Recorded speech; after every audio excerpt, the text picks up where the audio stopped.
Welcome back, survival horror enthusiasts, to another RE discussion. Today, we're diving deep into the uneasy corridors of anticipation as we dissect the 5 crucial upgrades the Resident Evil 5 remake absolutely must deliver to improve on the original game and make us forget its past sins. So grab your herbs, load your ammo, and let's get right into it together.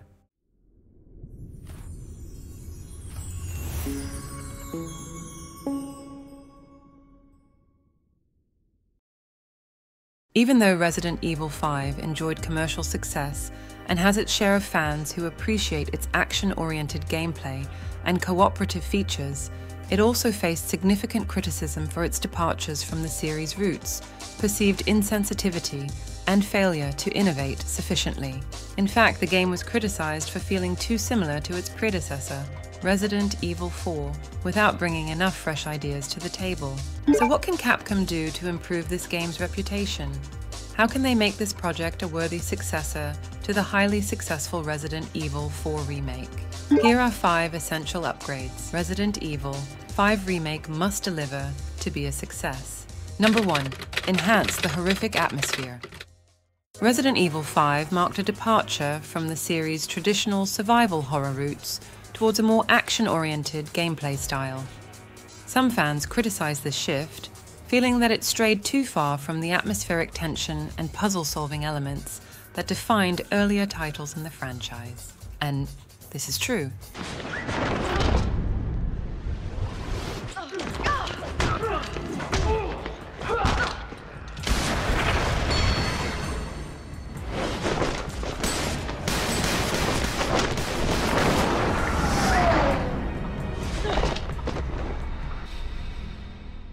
Action has always been part of Resident Evil's DNA, but this time it was a little too much. Capcom needs to focus more on horror in a potential remake without disappointing action fans at the same time, and that's no easy task. However, if RE5R did it, I don't see why it couldn't work for RE5R. The devs could create more immersive and unsettling environments by enhancing the level design, lighting, and environmental effects. Utilize dynamic lighting and shadow systems to create ominous atmospheres and dark corners that instill a sense of dread. Things the RE engine could magnify. It would also be interesting to see elements from the first version of RE5 or early concept drawings integrated into the remake. This has proved effective in previous remakes, adding novelty and diversity to the adventure and pleasing hardcore fans while creating elements of surprise. The integration of an environmental narrative revealing the tragic history of the places players explore would also add depth to the horror experience, while rewarding avid explorers with optional but valuable information. This could take the form of scattered documents or more subtle elements, such as clues or suggestions in the environment around the player. I really want to know more about the downfall of Kijuju and its region. I also don't want the game to shy away from gore, as was the case with the original game. In fact, I'm okay with Capcom changing a lot of things for this game if it makes for a more horrific experience. As funny as it was, I don't need to see Chris Redfield punching a boulder again or having to fight inside a volcano. Number 2, rework level design and pacing. For the game to have an effective horrific atmosphere, it is necessary to radically change the way it presents itself to players. To prepare this video, I spoke to several die-hard fans of the franchise with different opinions to compare our expectations. Unsurprisingly, they all agreed that one of RE5's main problems was its linearity. The game consists of a total of 6 main chapters. Each chapter is further divided into multiple sections or stages, with a variety of objectives and challenges for players to overcome. The chapter system isn't really a problem here, as RE4R recently proved. On the other hand, what you might call corridor levels are problematic if we want a survival horror experience. The game constantly takes you by the hand, and you rarely need to use your brain. The only way forward is always forward. You go from point A to point B, armed to the teeth, solving a few puzzles that are far too easy along the way to remind you that you are somehow playing a Resident Evil game. Farewell backtracking and satisfactory exploration. Fortunately, All this could be corrected thanks to the lessons drawn from Resident Evil Village and Resident Evil 4 Remake, which offered varied, well-paced chapters in a semi-open world without sacrificing the exploration aspect important to the genre. Think of all the possibilities, all the filthy discoveries that could await Sheva and Chris in Kijuju, the jungle, the swamp, or the ancient temple. So yes, it would be nice if RE5R could slow things down and allow players to immerse themselves in this wild and threatening environment. Number 3, expand storytelling and lore. The game's narrative received mixed reviews, with some critics and fans finding fault with its pacing, dialogue, and character development. While the story explored intriguing themes and concepts, it was criticized for lacking depth and failing to fully engage players in the unfolding events. Deepening the game's narrative through story and character development is another key to its success. Capcom could seize this opportunity to introduce new story elements, cutscenes, and character development to provide additional context and depth to the Resident Evil universe.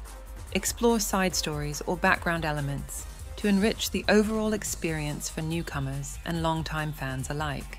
The game introduces some interesting characters, but doesn't necessarily exploit them in the right way.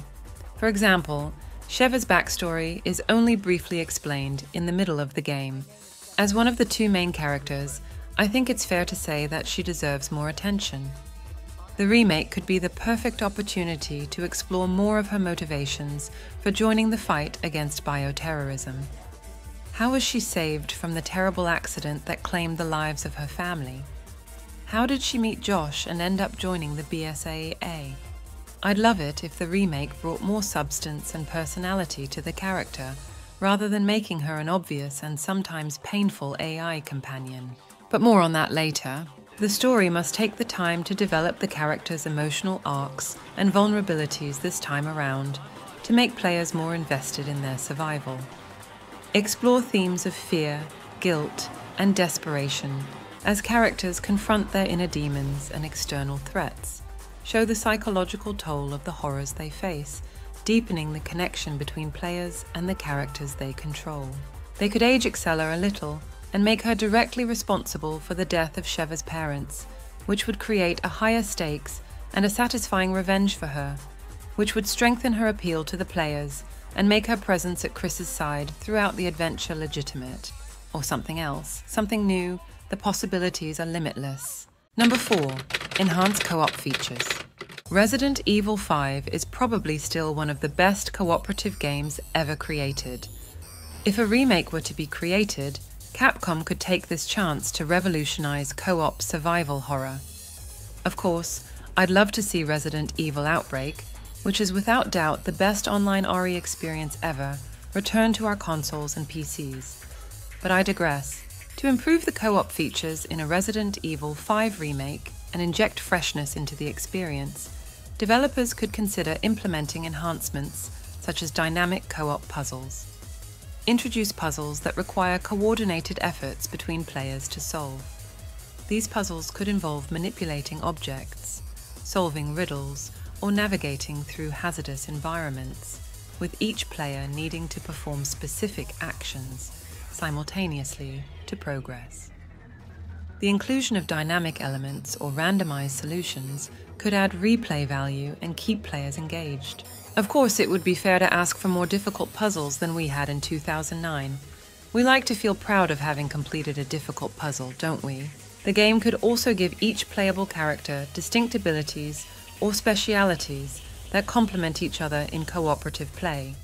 For example, one character might excel in combat, while the other specializes in healing or support abilities. This encourages strategic cooperation and allows players to develop complementary playstyles that enhance their effectiveness as a team. Players could trade items, ammunition, and healing with each other as they did in the original game, of course, but wouldn't it be great if players actually had to work together to manage resources? As the game is set mostly in an arid region, a dose of survival game elements could well be incorporated into RE5R.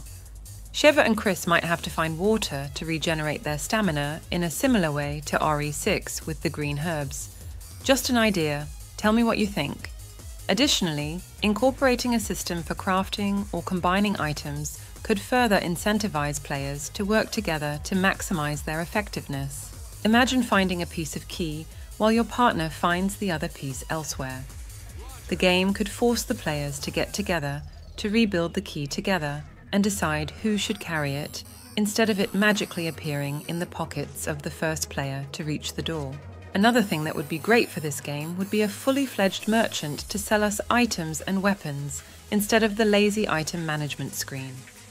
He or she could be a B.S.A.A. agent who follows our progress and supports us by looking after our equipment, repairing our tools, and suggesting new weapons for purchase.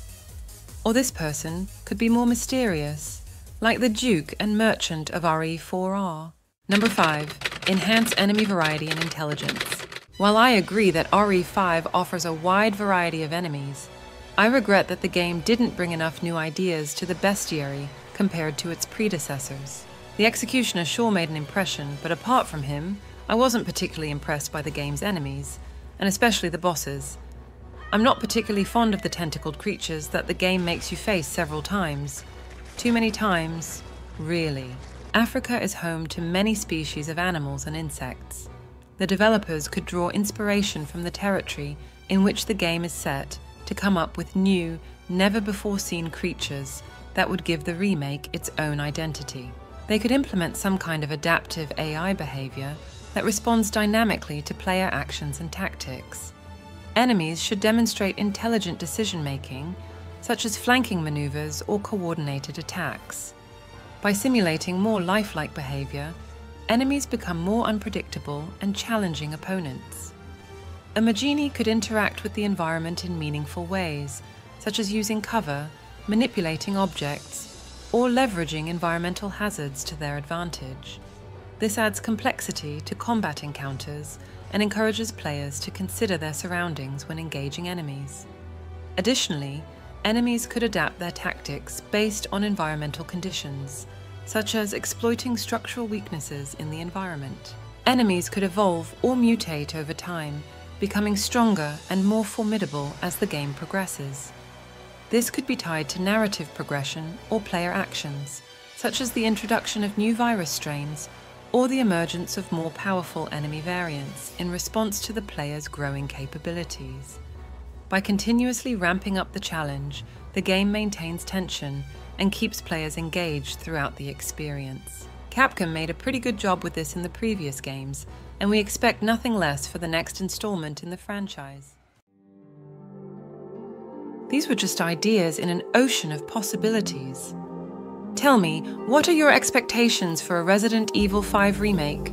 What are your 5 essential upgrades for this still hypothetical game? Feel free to tell me in the comments. As always, I'd like to sincerely thank you for watching this video. If you'd like to support the channel, please like, comment, and share this video, as it would really help the channel to grow. I wish you a good day. Till next we meet.